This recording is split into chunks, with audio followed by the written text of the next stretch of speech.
کچھ شب برات کے فضائل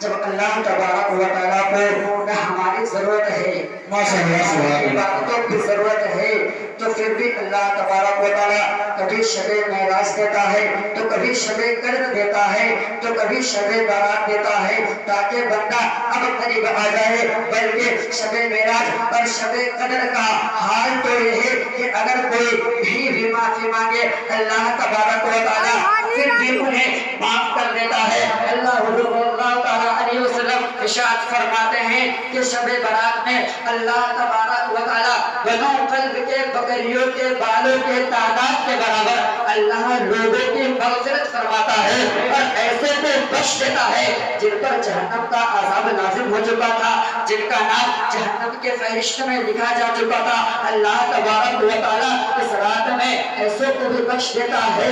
آخر دراصل بات ہے وہ جانتا ہے کہ ہم واقعی ہیں, وہ جانتا ہے کہ ہم گناہگار ہیں, وہ جانتا ہے کہ ہم سیاہکار ہیں, پھر بھی آخر ایسا وہ کیوں کرتا ہے؟ دراصل بات یہ ہے کہ اگر ایک ماں کے اگر 10 بیٹے ہوں اور ماں کے سنبھالنے والا اگر ایک ہی بیٹا ہو تو ماں کے 9 کی ضرورت نہیں پڑتی, لیکن وہ 9 جو بدکار ہے ان سے بھی ماں اسی طرح پیار کرتی ہے جس طرح کے وفادار سے کرتی ہے. اسے بدکاری اور وفاداری سے لینا کیا ہے, بلکہ اس کی ممتا اسے مجبور کرتی ہے. اور بنا کبھی بلا شبہ ایک ماں اپنے بچے سے جتنا پیار کرتی ہے اس سے کروڑوں زیادہ اللہ تبارک و تعالیٰ اپنے بندے سے پیار کرتے ہیں. اس کے وفادار بندوں میں جناب محمد رسول اللہ ہے جس نے اللہ تبارک و تعالیٰ کی پوری رات عبادت کی ہے. اس کے وفادار بندوں میں ابراہیم خلیل اللہ ہے, نجیب اللہ ہے, اسماعیل ذبیح اللہ ہے. یہ لوگ کتنے وفادار ہیں اللہ کے محبت میں. آخر اللہ کے محبت میں اپنے بیٹے کے گردن پر چھری تک رکھ دیتے ہیں.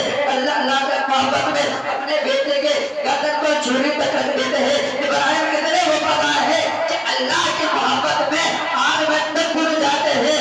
جتنے بھی اولیاء کرام ہیں, اولیاء اعظام ہیں, اللہ کی عبادت کر رہے ہیں, پھر بھی ہم لوگوں کو, پھر بھی ہم پاپیوں کو پھر بھی کیوں کہتا ہے پھر اللہ آؤ اللہ کی طرف, کوئی تو اللہ کی طرف, کوئی اللہ کے داخل اللہ کی طرف. اسے تو ہمیں ضرورت بھی نہیں ہے, اسے تو ہمیں ضرورت بھی نہیں ہے, پھر بھی وہ کیوں بلاتا ہے؟ دراصل بات یہ ہے, دراصل بات ہے ماں کی محبت میں اپنی محبت اس لیے ڈالی کہ اگر ماں اگر خداروں سے اور غداروں سے بھی پیار کر سکتے ہیں تو میں تو ان ماں سے زیادہ 70 گنا زیادہ پیار کرتا ہوں. اسی لیے میں کبھی شب برات دیتا ہوں تاکہ بندے 5 دنوں میں نہیں آتے ہیں لیکن شب برات میں آئے اور ہم سے معافی مانگے اور ہم اسے معاف کر دے.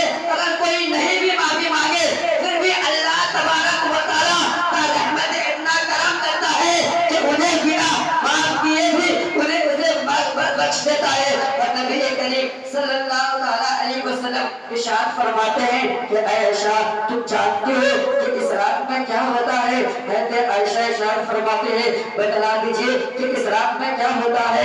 آپ صلی اللہ علیہ وسلم ارشاد فرماتے ہیں, آپ صلی اللہ علیہ وسلم ارشاد فرماتے ہیں کہ حضرت آدم علیہ السلام کے اولاد جو اس سال پیدا ہوں گے اور اس سال مریں گے اور جو فرشتے ان کاموں پر مقرر ہے انہیں اطلاع دی جاتی ہے اور جتنا رزق مخلوق کو اس برس ملنے والا ہو اللہ تبارک و تعالیٰ اس سب اس سال اور اس سب 15ویں رات کے 15ویں رات لکھی جاتی ہے. برادران ملت اسلامیہ اور اس رات میں سورج ڈوبتے ہی اللہ تبارک و تعالیٰ اس دنیا کے آسمان پر تشریف لاتے ہیں اور عرض کرتے ہیں کہ کوئی ایسا بندہ ہے جو گناہگار ہو وہ مجھ سے بخشش کا طلب کرے میں انہیں معاف کر دوں گا. کوئی ایسا بندہ ہے جو اولادوں کی طلب کرے میں انہیں نیک صالح اولاد عطا کروں گا.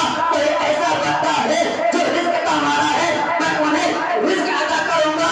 اسی طرح اللہ تبارک و تعالیٰ صبح ہونے تک کہتا رہتا ہے اور اس رات میں ہزاروں گناہگار بندوں میں اللہ تبارک و تعالیٰ بخش دیتا ہے. سبحان اللہ. ہمیں بولنے میں اور آپ مذاق کو سننے میں کسی کسی کا غلطی ہو تو ہم بھی بڑھتے آگے بڑھئے استغفر اللہ ربی من کل ذنب و اتوب الیہ وما علینا الا البلاغ. السلام علیکم.